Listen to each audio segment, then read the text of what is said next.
there's a strange thing that happens when you raise national security as a public policy issue, and that is that the onus of proof suddenly disappears, or at least it diminishes quite significantly. And it's unlike any other public policy area. And unfortunately, I think we're in a position where when national security agencies, when law enforcement agencies that are looking at terrorism acts, ask government for power and they ask ministers for power, the automatic reaction, the default position seems to be, well, yes, we'll give those powers to them. In many other cases, in many other areas of public policy, that's not the way that things happen.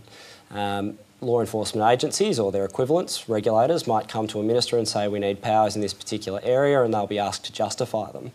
I think in the case of metadata, we've got a significant evidentiary problem here, and that is, does at least the collection of metadata on all Australians, is that something that's actually going to achieve the kind of results that law enforcement agencies want?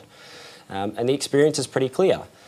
We've had mandatory data retention regimes in place in many countries in Europe, and recently countries like Denmark and Germany have decided, well, although we've had these in place for a number of years, we've decided on the evidence that they haven't actually helped us. They haven't helped us pursue the people that we need to be able to pursue.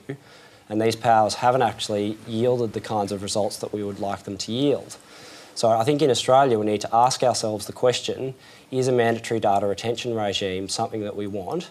And if it is, then in what way are we going to implement it that's going to be different from how it's been implemented in countries like Denmark and Germany, and how is that going to get us some different results? Now, Simon, we probably wouldn't know that much about this whole metadata retention if it weren't for Edward Snowden and his whistleblowing in the United States. Something interesting happened when this first became public. Most Americans considered him to be a traitor.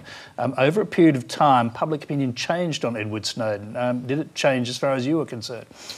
Well, I think Americans understood the importance of the system that was in place and how extensive this regime was. There's a big difference between surveilling particular people who are suspected of wrongdoing and surveilling the entire population. And I think that the way that we want to move is to give law enforcement agencies the kind of powers that are going to allow them to go after people who are suspects, criminal suspects, but allowing for the kind of surveillance that we've seen in the United States is certainly not the direction that I'd like Australia to move in.